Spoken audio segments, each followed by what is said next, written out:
sketch the graph when the x and y intercepts are given. So this is by far the easiest one. The x-intercepts mean point on x-axis. The y-intercept mean points on y-axis. So this is pretty straightforward. X-axis, so the x-intercept is -5. That means the -5 on the x-axis. So I go ahead and plot that right here.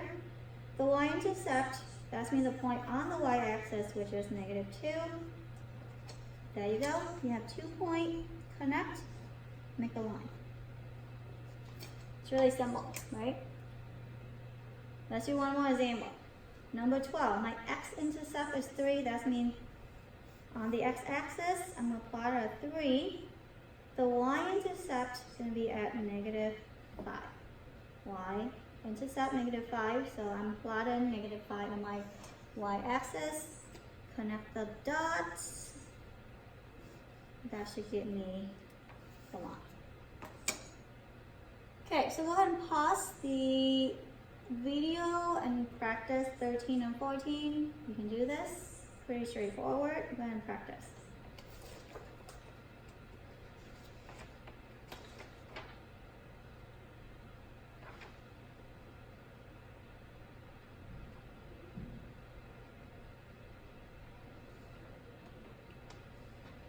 Okay, for the last one, these are pretty much a sum up with what we learned so far. What if we don't have y by itself, then what you do? So you look at these equations in any forms.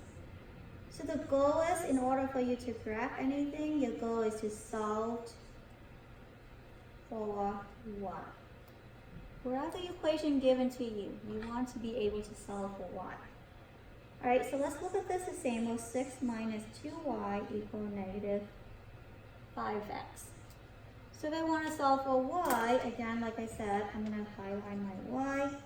Before I can graph anything, I want to solve for y. So, draw the line. Y is the one that I will do last, so -6. -2y equal -5x minus 6. If I want y by itself, I have to divide by -2. Negative become positive, so 5 over 2x. Negative become positive, that is 3. So now you have your slope, which is 5 over 3. The y-intercept is 3.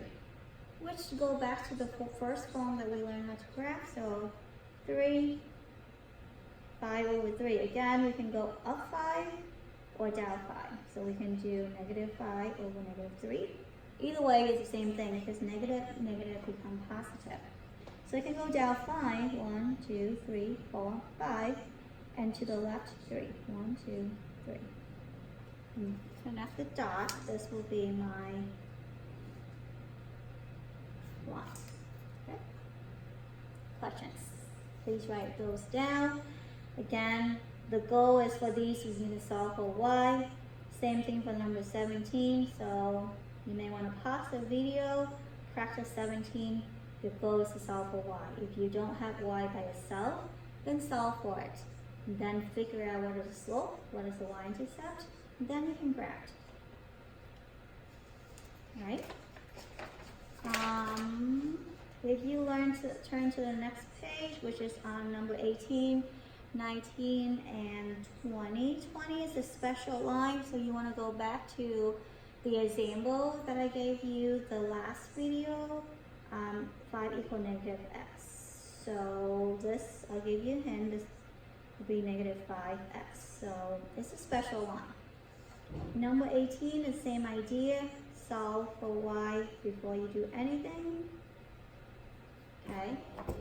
This one, number 19, is challenged a little bit because I had fractions, which totally can do it. So go ahead and practice those. I know I gave you answer key on the back, but I want you to do the work. Make sure that you do the practice, because when I'm coming back on Monday, I will check in to see where you are. If you don't do any practice, it's really hard for me to tell where you are, what kind of questions that you may have. So these are review send me a message through Remind or send me an email. Okay, so please do practice. Try these. I'll see you Tuesday.